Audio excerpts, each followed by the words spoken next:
Hello everybody, and welcome back to another episode of our Super Mario Galaxy Let's Play. Last episode we began our quest for purple coin stars. We managed to grab 3 of them, which is pretty good realistically. We don't normally get 3 in an episode, normally it's like 2. Looks like we've got another one set at the fountain. This is where we're going to head as soon as we grab these little bits of 1-ups from Princess Peach here. Normally I try to hit about 2 of the purple coin stars in an episode. They kind of take a while. So if we can do 3, we'll do 3, but 2 is probably our pretty safe number. So we've got, I think, 12 left? So we're making good progress, I gotta say.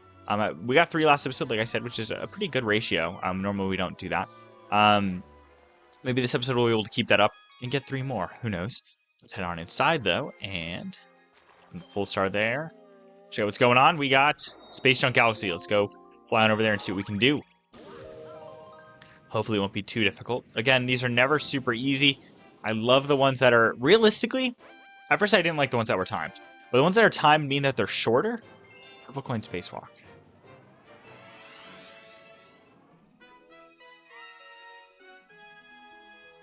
Okay.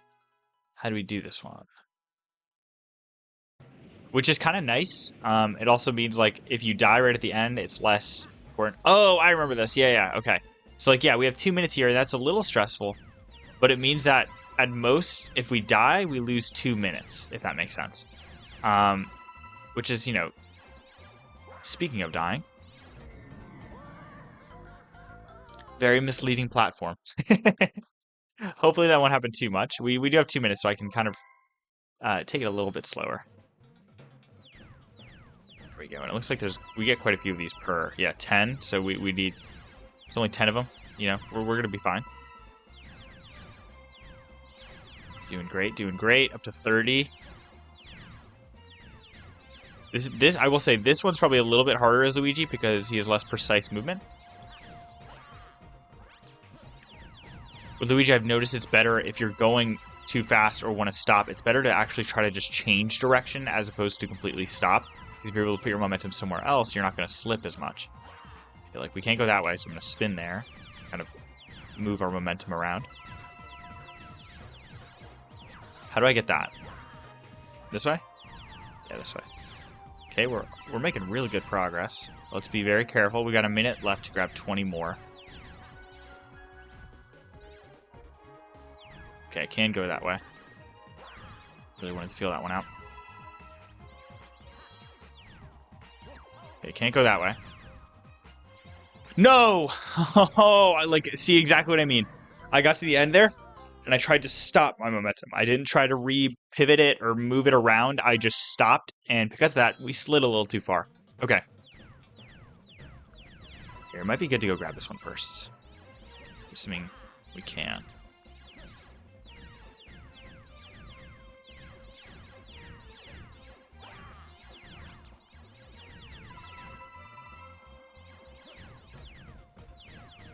We'll just do this side first. I don't really know why I jumped there. I know I need to jump here. Okay, I'm going to go back. Spinning is also good because spinning in the air, it seems to kind of reset your momentum. Did we miss one over here? I really hope...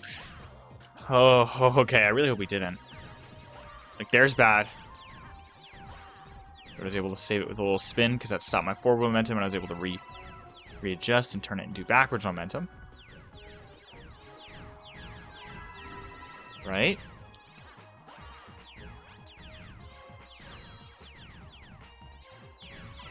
They're going a little slower than last time. That's okay. Slow and steady wins the race, Okay, we do want to go that way, yes. We do know that there's 20 over here, or 10 over here. Let's not leave one. That would be really embarrassing. Okay, there's the last 10. And it kind of puts us at the front, too. We got 35 seconds to go grab that star.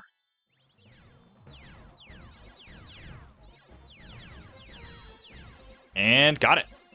That was a pretty quick one. Happy with that. Very happy with that. Thank you. Okay, that one wasn't too bad at all. There we go.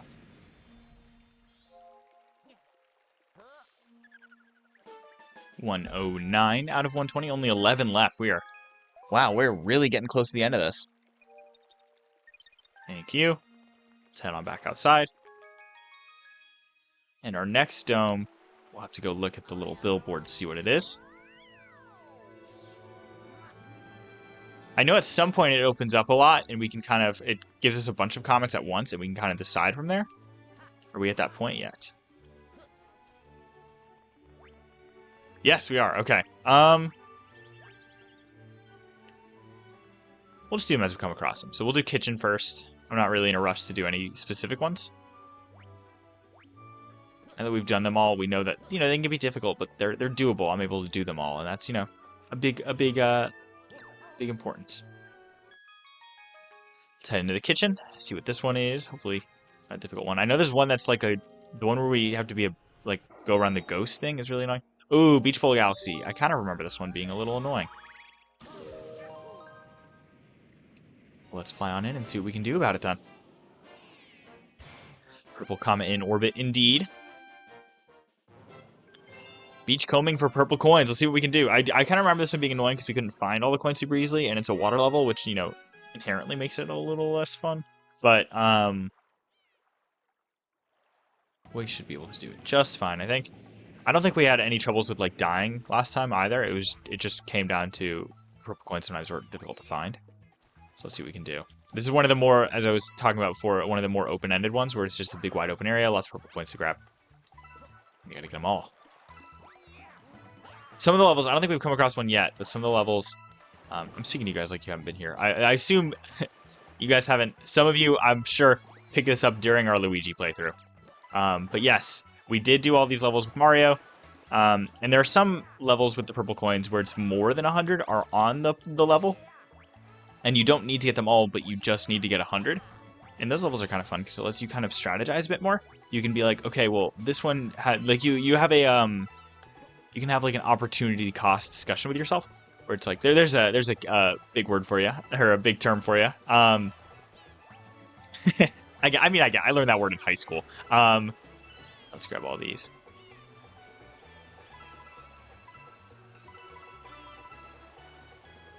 Spin a little faster. Yeah, where you can be like, okay, over there, I can get this many coins. But it's going to take me this long, as opposed to over here, it's going to take me this many coins. It's going to be this treacherous type, stuff like that, which I feel like is a really good thing for games to do, giving players choice as to how they want to tackle a certain task. For the most part, is good, unless it's too much choice. Because here's, okay, you know what? This is a great opportunity for this. I'm actually going to talk about a Zelda game, believe it or not, right now. I'm sure many of you kind of know where I'm going with this. I grew up playing Zelda games. For most of my life, they've been one of my favorite franchises. It's been one of my favorite franchises. It's been up there with Pokemon, which is definitely my top. But, which is funny, because I haven't played a whole lot of Pokemon games on this channel. But, I'm sure we'll get back to some Pokemon games at some point. I kind of want that coin. We actually need it, so...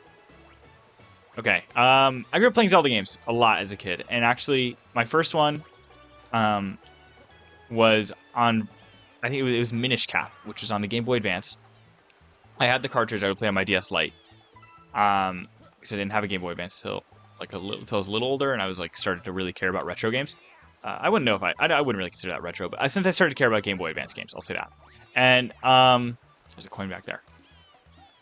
And I'd say the first Zelda game I can really vividly remember playing, though, was A Link Between Worlds on my 3DS.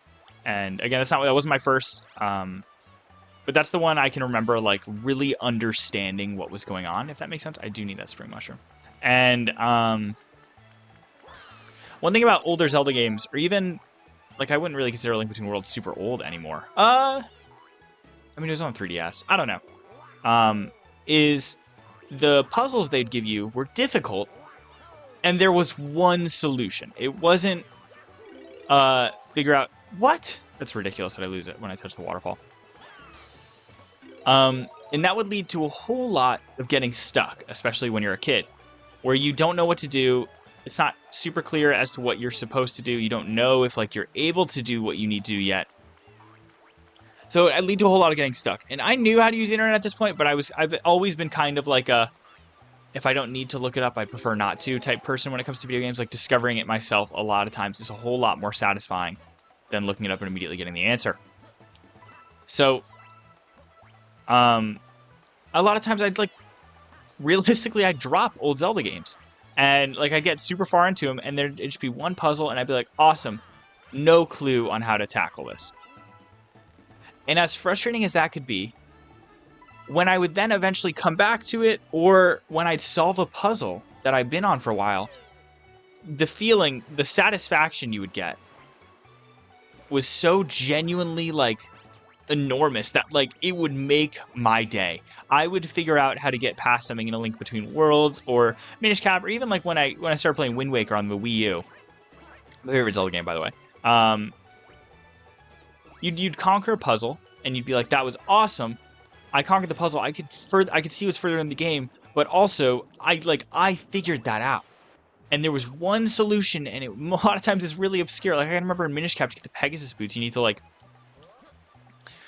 find a shoemaker, and like he's tired, he's like asleep all the time, so you need to get the Minish to wake him up. And like doing all that was really convoluted. But once I figured that out and I got it, it was like I felt, for lack of better terms, I felt like a genius. I was like, this is awesome. I know what I'm doing. And in newer Zelda games, specifically like not like Link's Awakening, that's a bad example, despite the fact that that's like I think the only Zelda game I played on this channel. That's more. I mean, it's a remake of an older Zelda game, so I guess that makes sense. But like Breath of the Wild and Tears of the Kingdom, I love those games. Do not get me wrong. Breath of the Wild and Tears of the Kingdoms are incredible works of art that like should be studied, not only just as a video game, but like as a piece of media. And especially Breath of the Wild, that was like Tears of the Kingdom is a better game, but Breath of the Wild was so groundbreaking. And come on, dude, that looks good. Yeah, and as much as I love having complete free reign over how I tackle puzzles, when I solved a puzzle in Breath of the Wild, a lot of times I'd be like, great, was that the right solution though? Was that what they wanted me to do? And sometimes you can tell. Like sometimes you can do something and you're like, that felt a little weird, like that's probably not what they wanted me to do, but it worked. And you still get the satisfaction of now I can progress in this game. You still get the like the infamous little da da da da da da, like the Zelda noise. But it didn't feel like as much because like, one, was that what I was supposed to do? And two, even if it was there an easier way that I missed? And again, this is not to say Breath of the Wild and Tears of the Kingdom are bad games. I've put an insane amount of hours into both of those games. But it made me kind of miss old Zelda. Like, I think what they should do... It's so funny I'm playing Mario Galaxy when talking about this. But I think they should split Zelda into kind of two different types of Zelda games, which is, I think, what they're doing. So I'm pretty happy with it, where it's like, okay, these are old Zelda games. This is an old style Zelda game. Each puzzle, you have one solution. It's obscure. Good luck. And, okay, welcome. Can I do that? No. This is a Breath of the Wild Tears of the Kingdom type Zelda game. Each puzzle has infinitely many solutions. You just have to figure out how to work with our physics engine to get it to work. I think having the best of both worlds like that would kind of, like... Because again, it's not that I didn't like Breath of the Wild and Tears of the Kingdom. If they come out with a third one, Tears of the Breath or something, I don't know. I'm buying it. I'll probably pre-order it. Like, I'm playing that game, right? We're missing 3? Where are the 3 we're missing?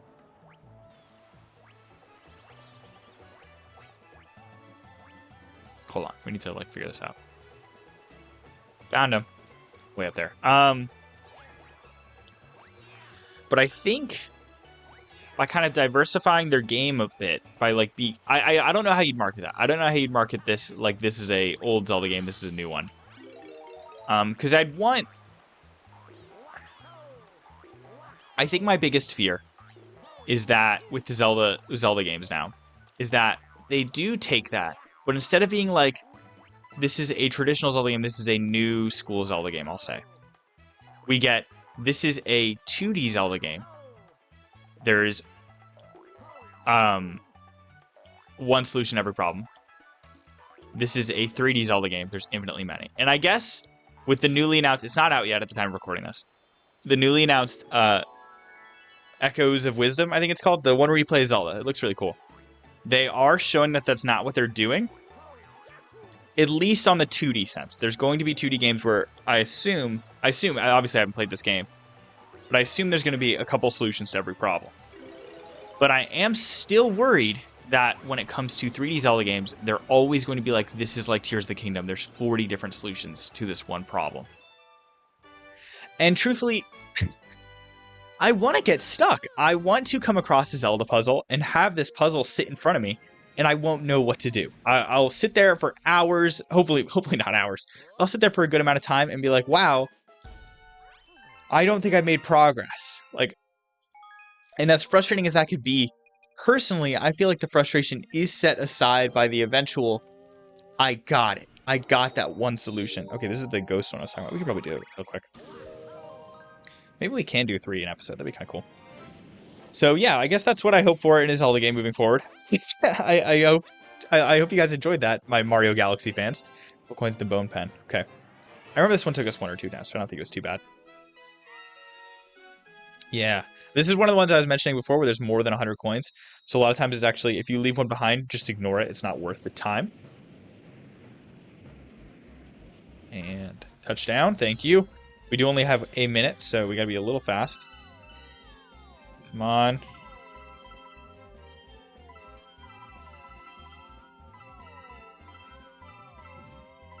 The bumpers, I'll tell you what, really don't help. Okay.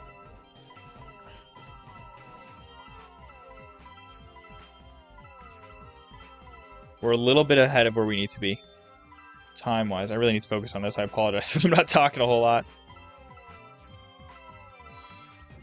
I really like the starbits on the outside that are so clearly just meant to distract you from what you're supposed to be doing. Oh, that'll be... Can I get in there? No, I can't. I've sunk way too much time into that already. Time to stop.